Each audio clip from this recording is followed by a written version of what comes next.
ओम नमो शिवाय। दोस्तों, आप सभी का मेरे इस YouTube चैनल में हार्दिक स्वागत है। आज हम आप लोगों को एक पौराणिक कथा के बारे में बताएंगे कि कैसे भगवान भोलेनाथ ने अपने एक सच्चे भक्त की पहचान की। कहानी शुरू करने से पहले सबसे विनती है, कहानी को अधूरा मत छोड़े, कहानी को पूरा सुने और अपने सगे संबंधियों के साथ वीडियो को शेयर जरूर करें। इससे भगवान भोलेनाथ का आशीर्वाद आप सभी पर बना रहेगा। बहुत पुरानी बात है, एक नगर में भगवान शिव का एक भव्य मंदिर था, जहां हर वर्ष दूर दूर से भक्तजन शिवजी के दर्शन के लिए आते रहते थे। श्रावण का महीना था, दूर दूर से कावड़िए कावड़ लेकर भगवान शिव को जलाभिषेक करने आए हुए थे। मंदिर का परिसर भक्तों की भीड़ से भरा हुआ था।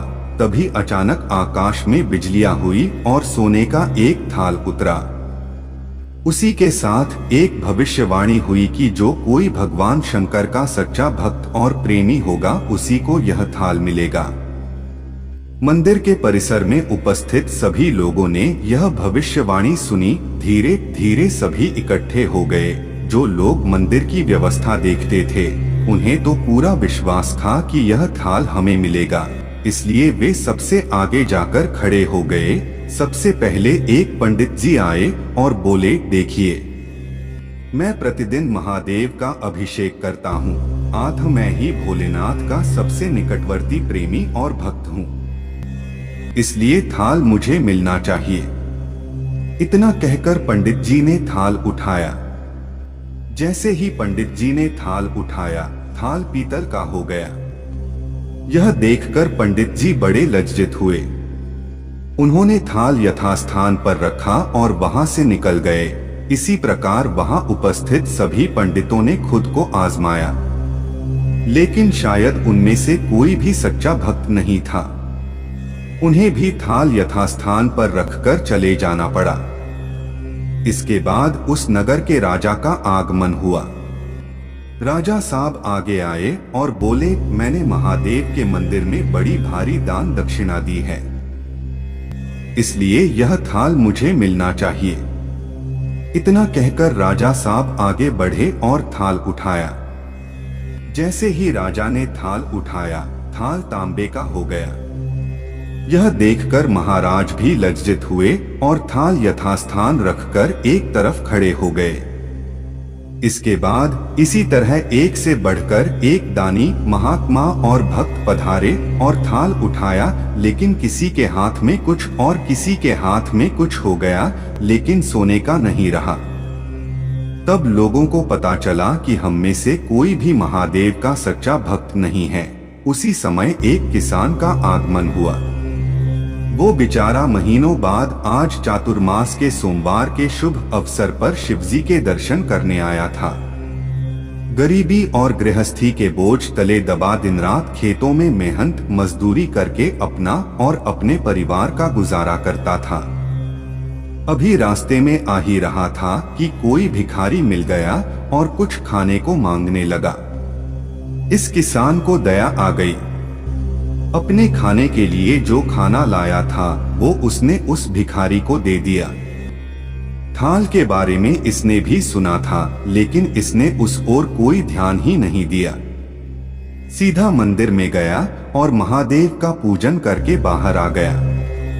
परिक्रमा करके जाने को हुआ, तभी पीछे से एक व्यक्ति बोला, भाई, तुम भी थाल को उठाकर देख लो, हो सकता है तुम ही वह सच्चे भक्त हो जिसके लिए यह थाल आया है। किसान को लगा वह व्यक्ति उसका मजाक बना रहा है। किसान ने हंसते हुए कहा, भाई, मैं तो कभी कोई पूजा पाठ भी नहीं करता, महीनों ने एकाधवह बार मंदिर आ पाता हूँ। मैं कायका का सच्चा भक्त। अजनबी बोला, भाई, हम तो देख चुके हैं, हमारी भक्ति तो दो कौड़ी की भी नहीं है। अब तुम भी अपना हाथ लगाकर देख लो। सोने का थाल मिले न मिले, किंतु पता चल जाएगा कि तुम्हारी भक्ति में कितनी सच्चाई है। लोगों के बहुत आग्रह करने पर आखिर उस भोले भाले किसान ने जाकर थाल उठा ही लिया।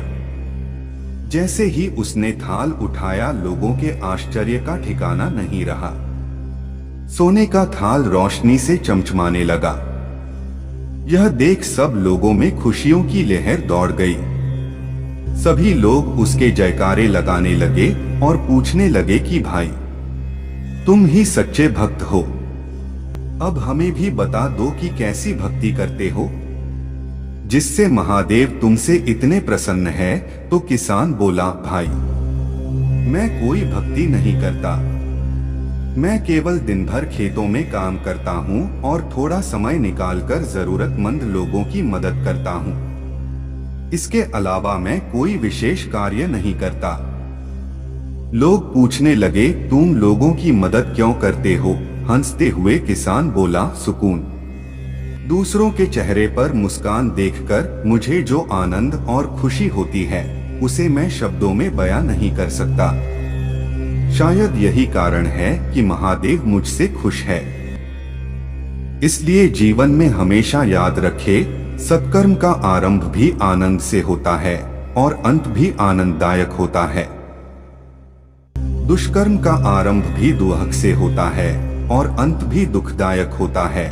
आप सैकड़ों मील की यात्रा करके भी दूसरों का दिल दुखाते हैं, तो आपकी वह तपस्या, साधना और महादेव का दर्शन धूल के बराबर है।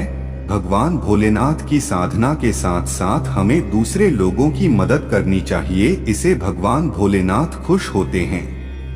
अगर आपको वीडियो अच्छी लगी हो तो चैनल को सब्सक्राइब कर लें और बेल आइकन को क्लिक कर लें, ताकि हमारी आने वाली नई वीडियो का नोटिफिकेशन सबसे पहले आप तक पहुंच सके। और वीडियो को ज्यादा से ज्यादा अपने सगे संबंधियों के साथ शेयर जरूर करें और कमेंट में ओम नमः शिवाय, हर हर महादेव जरूर लिखें।